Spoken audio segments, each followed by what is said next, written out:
As I'm sure you will hear, there is a storm in Texas right now. Thunder, lightning, there's a lot of rain coming down. It's going to keep coming down for 4 more hours. And it's been coming down actually for 3 days. We get little breaks, little, sun comes in here and there, but it's been a lot of rain. I'm up here in the attic where we are building our new office. Steadfast Life is going to move up here, which is going to be really exciting. But in the meantime, there's a fun little piece of this with the storm in here.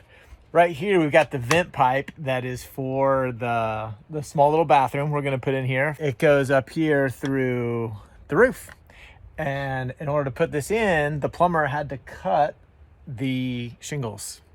And so water actually just dripped on my arm as I was showing you that, because water is dripping from the ceiling down into this area. We discovered this when the water started showing up on our floor down there. So it's an easy fix, but we can't fix it yet because the storm is going. And so what I've done is I've put buckets down here. So we got buckets all over the place that are catching all the drips, keeping the house dry. But this is what's cool.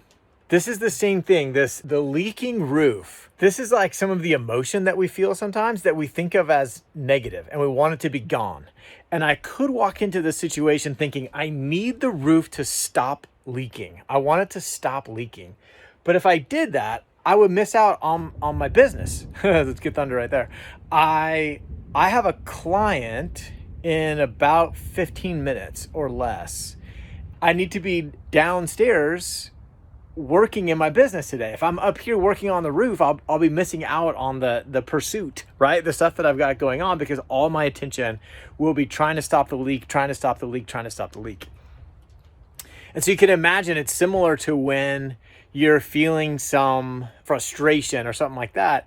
And if you go in and you spend all your time and you're like, I don't like that. I don't like my roof leaking either, but I don't want to be thinking I've got to stop the frustration. I've got to stop the frustration. And I spend my whole day thinking I got to stop the frustration. That distracts from what I really want to be doing with my day. And then I spend my whole day focused on this frustration. What I've done with the buckets is I've just come up with a place for the water to go. That way I can go focus on other things and I can address this when the time is right. Similarly, with your frustration, you'll find that if you allow it to be there, if you take on the perspective that it's okay to be frustrated, it doesn't need to go anywhere, then what you'll find starts happening is you build your capacity to feel frustration.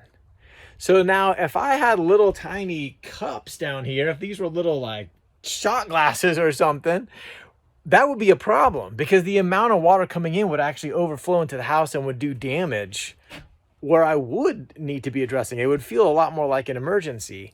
But because the buckets are so big, because the buckets are the capacity of the buckets is so large, it can handle the amount of water, of uncomfortable emotion, right, that's coming in. So that's sort of the concept of this, is that if you can put in sort of the quiet, solitary work to build your capacity to feel an emotion like frustration or rejection or grief or sadness or fear, then its presence doesn't make it an emergency.